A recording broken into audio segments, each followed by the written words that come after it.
this is JJ, and right now what I have for you is I'm going to show you guys how to insert an NPA, a nasal pharyngeal airway.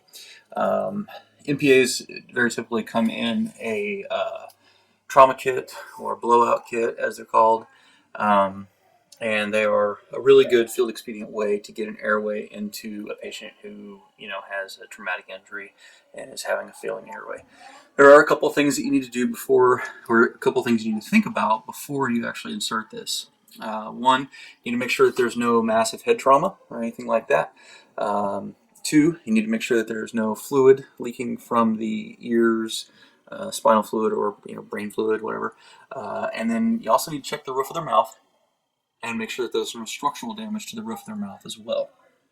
If all those things are good to go, then you want to go ahead and get your NPA, and you want to measure to make sure that it basically from the ear, let me open this up here, that the length of it is from roughly from your earlobe out to your nose. That's about the rough distance that you're looking for.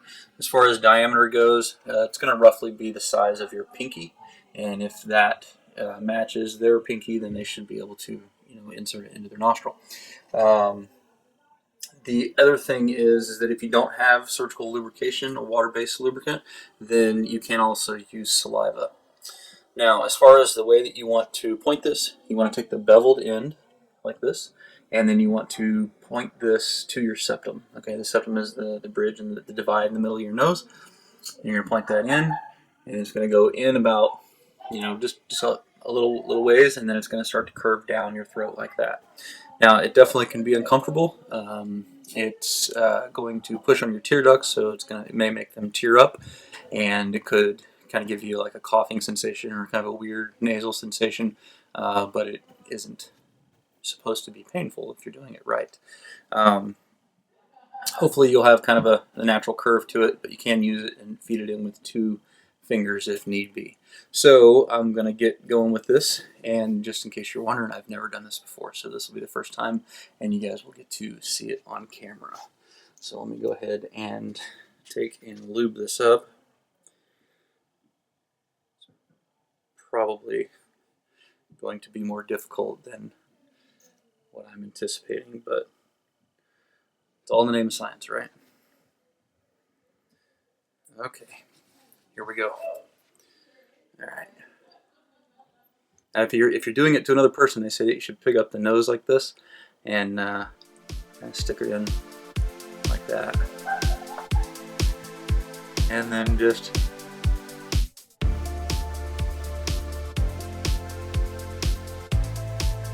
slide it back in.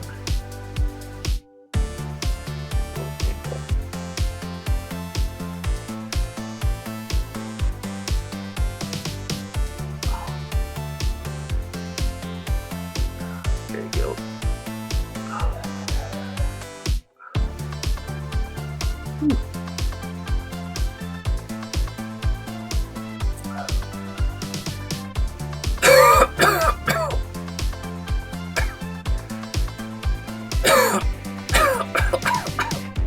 There we go.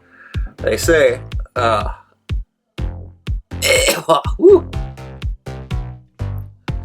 they say that you get it past a turn, you can, they say when you get it past a turn, let's see if you guys can see that. Should be able to see it in the back of my throat. See if I got a flashlight around here.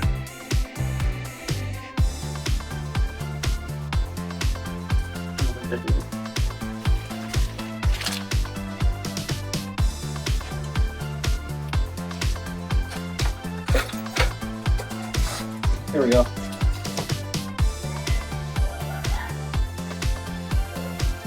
Hear my wife, her friend's cackling up there.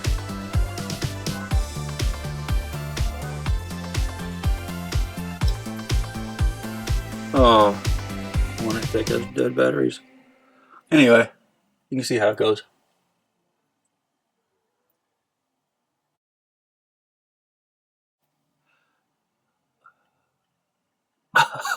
Woo! Man, that feels weird. Okay. I'll let it turn on for a minute. So, once you get that in,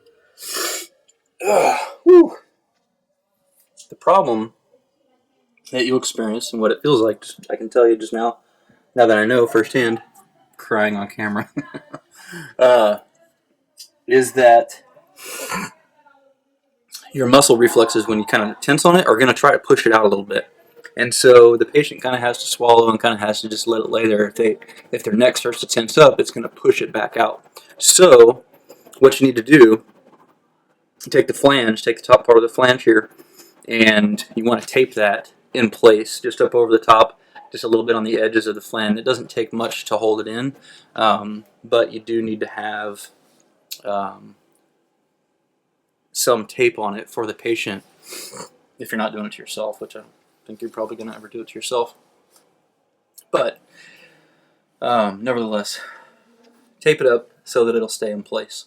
And it doesn't really cause any problems with the gag reflex. I can tell you what it kind of feels like in the back of your throat is kind of like you got a piece of something stuck in the back of your throat, like a piece of food or like a corn chip or something, like just kind of an annoying little kernel that got kind of stuck back in the fold there.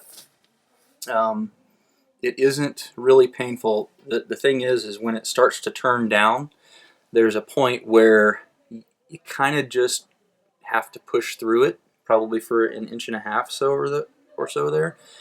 And I think what that is just when it's making that turn and it's getting the tip past that point.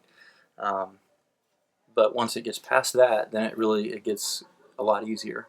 It is slightly uncomfortable when it's in, but as you can see, I was able to talk and able to, move around and look for my flashlight and all that kind of stuff, and it's not that uncomfortable. So anyhow, I just wanted to show you guys how to do this, how to put this NPA in.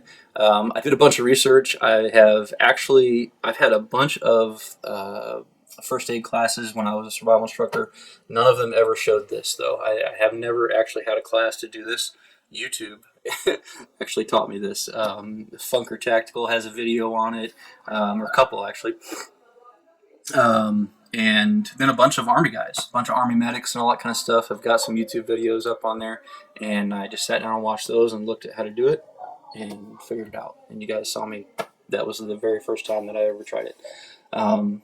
But I guess my point in all this is that I think it's a good exercise to do, because if you are going to expect someone to do it to you, if you were to get injured in a firefight or something like that, it's kind of good to know what it feels like, because then you're not going to be as freaked out. You know what I mean?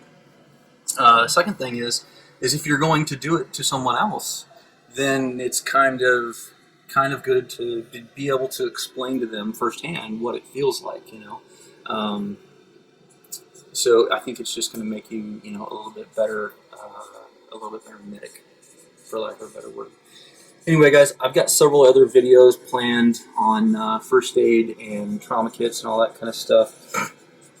Like I said, I'm not a medic, but I have had some medical training, but I'm just going to kind of show you some of the different kits that I've got here recently, and what they've got in them and all that kind of stuff, and how I can envision them using. So anyway, guys, I hope you enjoyed the video. And if you appreciate my sacrifice, then click the thumbs up button and share it with your friends on Facebook and Twitter. And please make sure to leave plenty of comments about how I'm crying like a little baby on YouTube. Anyway, don't forget to live the 6 Ps. Prior preparation prevents poor performance. Stay safe, guys.